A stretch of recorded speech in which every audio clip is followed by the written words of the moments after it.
itu adalah prinsip yang mendasarinya, bukan faktor yang mempengaruhinya. Jadi jelas nomor 14 di sini yang ditanyakan adalah faktor yang berpengaruh. Nah, tentunya faktor yang mempengaruhi berkaitan dengan kondisi awal bumi. Nah, di antara option tadi yang menunjang berarti adalah dari radiasi sinar kosmis. Kemudian berikutnya dari lecutan listrik. Oke, jadi sampai di sini jelas ya jawabannya B. Kita lanjutkan ke soal nomor 15. Dalam menjawab permasalahan sosial kehidupan, ilmuwan yang pandangannya prinsipnya dari reaksi kimia. Berarti yang dimaksud di sana adalah tokoh-tokoh yang pahamnya tentang evolusi kimia, biologi, yang mengungkapkan tentang bagaimana bahan kimia berevolusi menjadi makhluk hidup.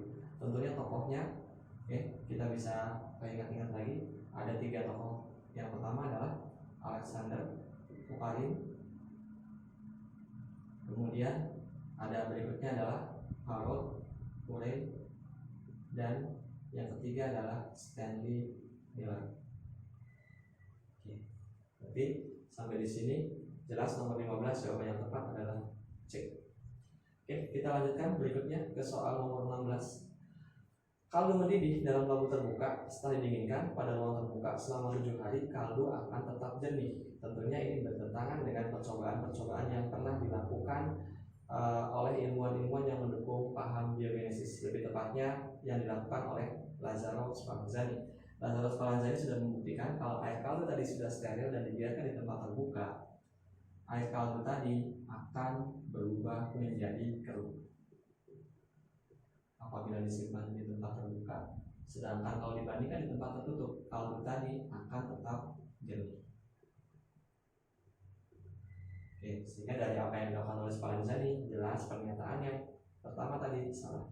Kita lihat berikutnya.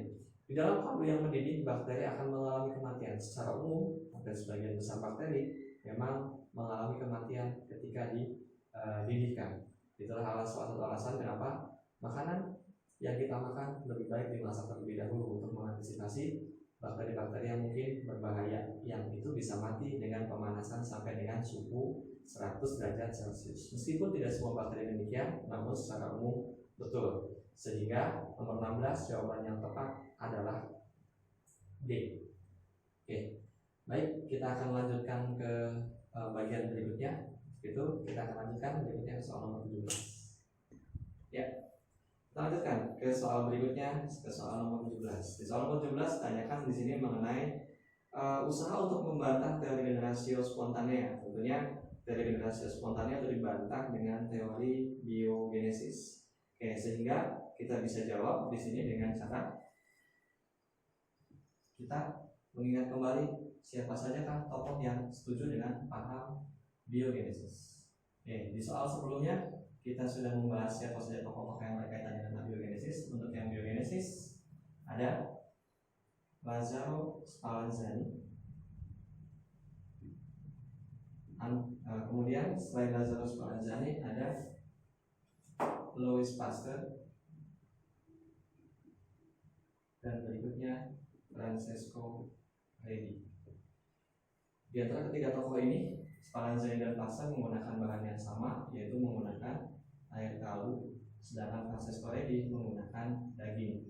Yang mana baik menggunakan air kaldu maupun daging, mereka berupaya untuk mensterilkan terlebih dahulu bahan yang akan mereka amati. Sehingga inilah kelebihan dari teori biogenesis.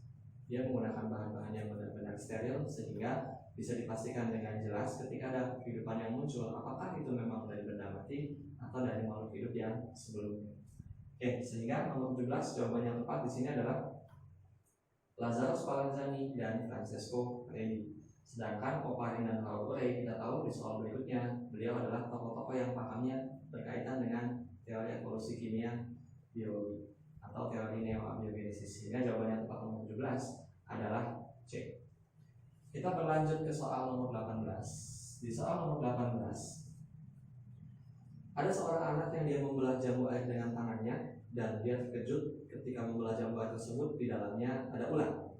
Nah, seorang anak tersebut berpikir dari manakah ulat tersebut. Ternyata anak tadi mengajukan sebuah dugaan bahwa ulat tersebut muncul berasal dari telur ketika terjadi penyerbukan.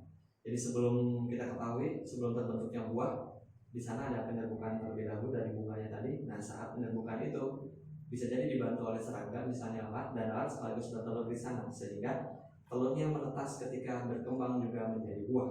Oke, nah pendapat siswa tersebut sesuai dengan teori apa? Tentunya dari cerita tersebut kita bisa pastikan dia menduga bahwa lalat membawa kehidupan. Artinya dia lalat menyimpan telurnya, kemudian muncullah ulat di sana. Oke, sehingga teorinya adalah teori biokinesis atau sering dikenal juga dengan ungkapan omno vivum ex ovo, omno ovum ex vivo. Sehingga jawaban yang tepat adalah D. Oke, kita lanjutkan ke soal nomor 19. Jadi nomor 18 cukup jelas ya.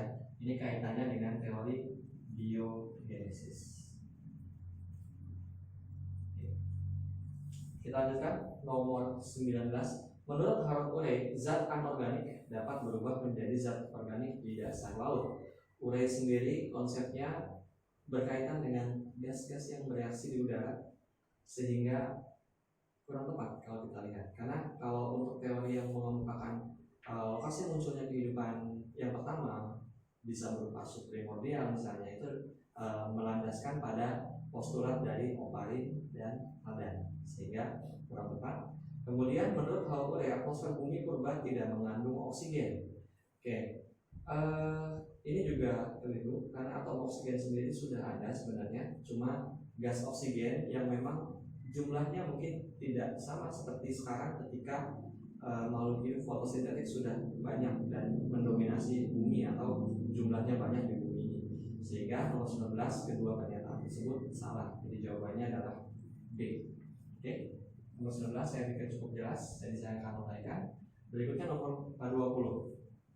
Adanya mikroorganisme pada rendaman jerami yang diamati oleh Anthony van Leeuwenhoek menggunakan mikroskop yang dia temukan sendiri, itu merupakan gejala apa? Saat itu Anthony van Leeuwenhoek mengamati adanya jentik-jentik yang muncul dari air jerami.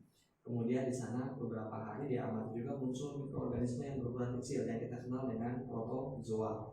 Sehingga apa yang diamati oleh Anthony van Leeuwenhoek tersebut dianggap sebagai gejala makhluk hidup seperti muncul dari benda mati, sehingga dianggap sebagai munculnya atau merupakan gejala abiogenesis. Sehingga jawaban yang tepat di sana adalah yang E. Nomor 21. Ini berkaitan dengan Louis Pasteur dengan meyakinkan mengembangkan teori generasi spontanea. Percobaannya menggunakan apa? Ini sudah dibahas di soal sebelumnya. Oke, di sana Louis Pasteur menggunakan air kaldu yang sama sebenarnya seperti yang dilakukan oleh Spallanzani, hanya pembedanya menggunakan botol berbentuk leher angsa, sehingga jawabannya tepat adalah B.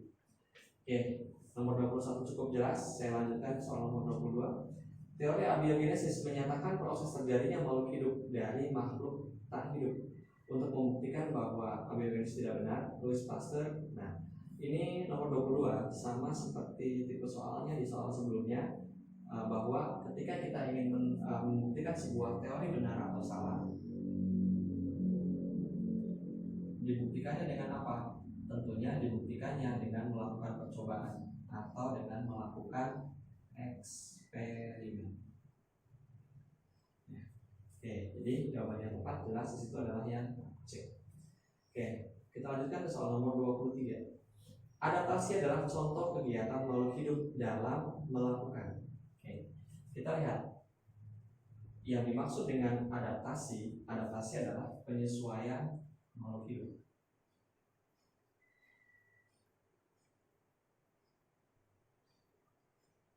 Oke, kenapa makhluk hidup harus menyesuaikan dengan lingkungan? Tentunya ada pemicunya, ada penyebabnya, yaitu ketika lingkungan berubah, kemudian perubahan tadi membuat makhluk hidup terancam atau membuat makhluk hidup tidak membahayakan makhluk hidup, tentunya dia harus menyesuaikan. Nah, penyesuaian makhluk hidup ini nanti tentunya sahabat semua sudah tahu, nanti akan dibagi menjadi adaptasi morfologi, adaptasi fisiologi, gitu ya, dan adaptasi tingkah laku atau adaptasi perilaku. Nah, adaptasi atau penyesuaian makhluk hidup ini awalnya adalah dari perubahan lingkungan.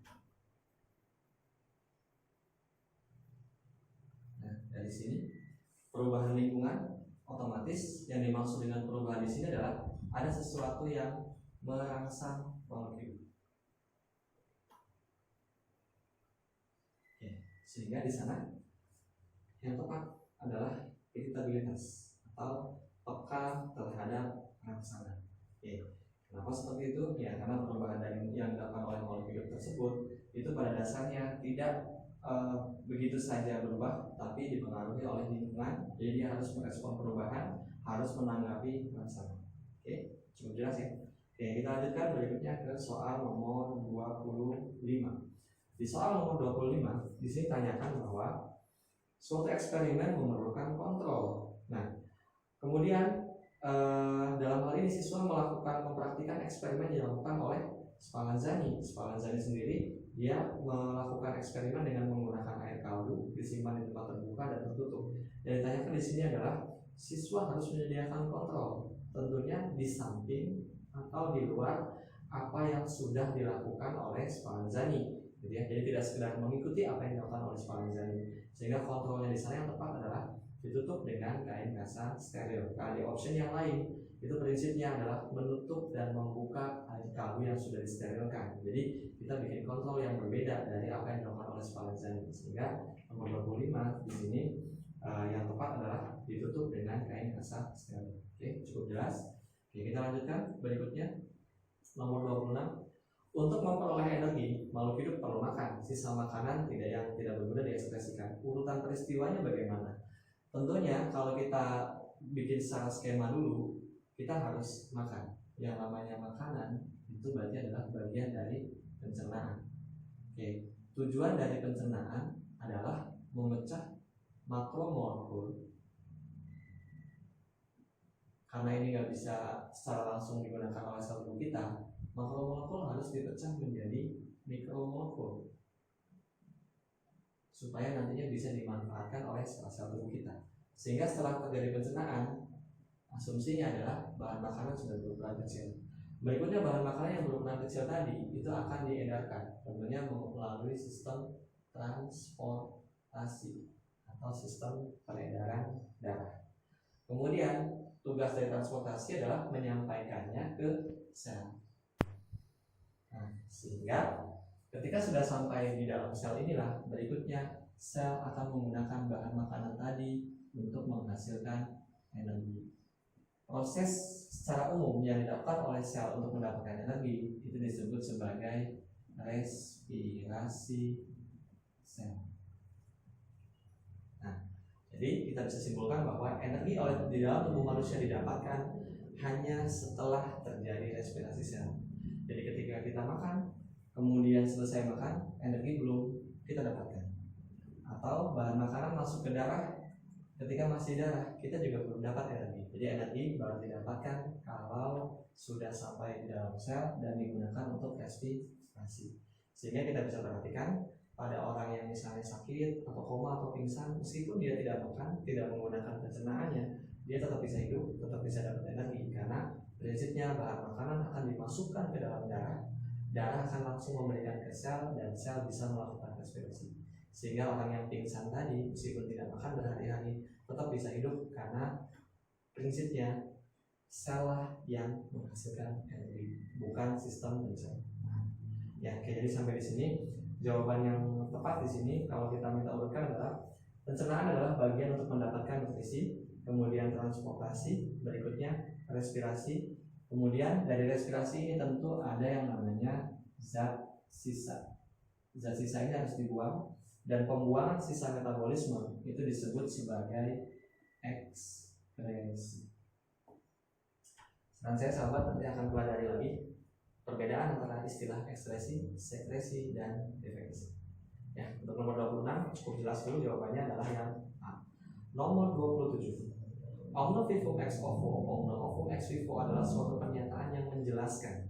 Kalau secara bahasa ini bisa diartikan sebagai tubuh berasal dari telur. Telur berasal dari tubuh. Artinya mungkin sahabat sering dapat pertanyaan, duluan mana? Telur dulu atau ayam dulu? Nah, ini kurang lebih ini nyambung dengan pernyataan ini. Jadi yang dimaksud di nomor 27 di sini maksudnya adalah bahwa kalau ada makhluk hidup itu pasti dari makhluk hidup yang sebelumnya.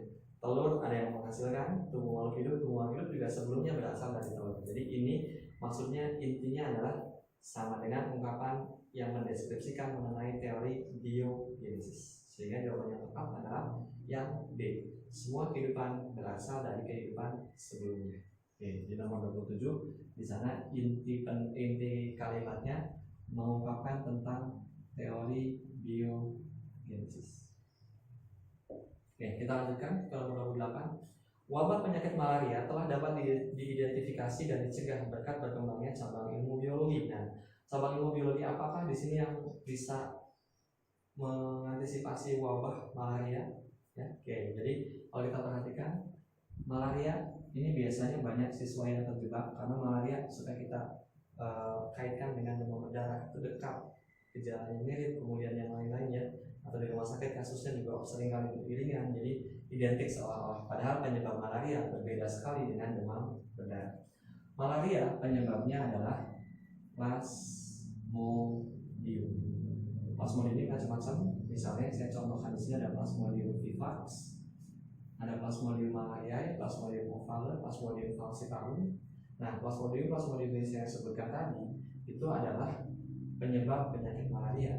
Nah, oke. Rata-rata sahabat akan menduga malaria disebabkan oleh nyamuk. Nah, padahal nyamuk itu bukan penyebab. Nyamuk adalah faktor atau pembawa. Jadi Plasmodium vivax sendiri memang faktornya adalah nyamuk. Yang mana secara umum faktor dari nyamuk malaria, faktor dari penyakit malaria adalah nyamuk Anopheles. Oke.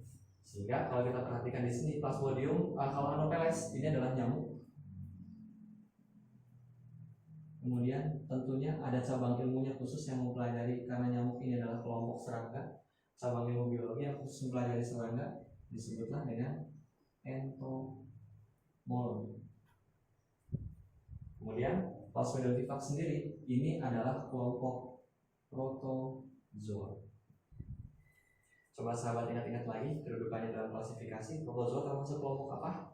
Oke, dalam kingdom makhluk hidup menggunakan klasifikasi 5 dunia, ada kingdom Monera, Protista, Fungi, Plantae, Animalia. Sahabat pasti saya yakin tahu Animalia masih kelompok hewan, tumbuhan dari kingdom Plantae, kemudian Fungi kelompok jamur, Monera itu bakteri dan alga biru. Nah, Protista ini yang cirinya gabungan-gabungan. Jadi anggotanya itu nanti ada yang disebut dengan Protista mirip tumbuhan, Protista mirip hewan, dan Protista mirip jamur. Protozoa sendiri ini disebut sebagai Protista mirip hewan. Secara bahasa, proto artinya pertama, zoo hewan. Oke, jadi dari sana menunjukkan bahwa protozoa adalah Protista yang mirip hewan. Oke, dan ciri utama dari protozoa adalah dia bersifat uniseluler atau bersel satu. Sehingga cabang ilmu biologi yang relevan di sana adalah entomologi dan parasitologi, karena memang mengingat Plasmodium parasit di manusia ketika menyebabkan penyakit malaria. Jadi jawaban yang tepat adalah 2 dan 4 atau C. Untuk mikologi sendiri itu cabang ilmu biologi tentang jamur, gitu ya. Jadi memang tidak berkaitan. Oke, kita lanjutkan berikutnya nomor 29. Penyakit kusta sudah lama diketahui penyebab dan cara penyembuhannya berkat perkembangan penelitian pesat di bidang kusta sering disebut juga dengan istilah lainnya penyakit lepra. Ini pernah sempat mewabah di Eropa, kemudian banyak juga orang-orang ditangkap saat itu diisolasi ke sebuah pulau khusus, gitu ya. Saat itu memang belum ditemukan penyebabnya, belum ditemukan juga obatnya, sehingga memang solusinya adalah diisolasi. Jadi biar tidak menyebar ke yang lain. Nah, ini juga karantina nih, bagian dari virus corona ya. Sekarang ini sahabat jadi nggak bisa kemana-mana. Jadi 2 minggu diliburkan, bukan diliburkan, tapi belajar di rumah. Jadi awas jangan sampai 2 minggu mau liburan kemana ya, keliru ya. Oke. Jadi lepra sendiri nanti diakibatkan oleh Bacterium leprae, sehingga jelas penyebabnya adalah kelompok bakteri dan cabang ilmunya adalah bakteriologi. Ya. Oke, kita ke soal terakhir, soal nomor 30. Di soal nomor 30 di sini ditanyakan konsep hidup mempunyai ciri-ciri tertentu. Dalam seluruh masa hidupnya, makhluk hidup bagaimana? Melakukan apa? Kita cek. Bereaksi terhadap rangsang, iritabilitas, jelas betul.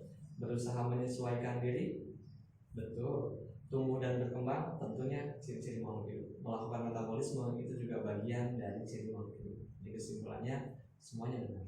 Ya. Oke, nomor 30 semuanya jelas. Saya pikir ini soal tentang ciri makhluk hidup.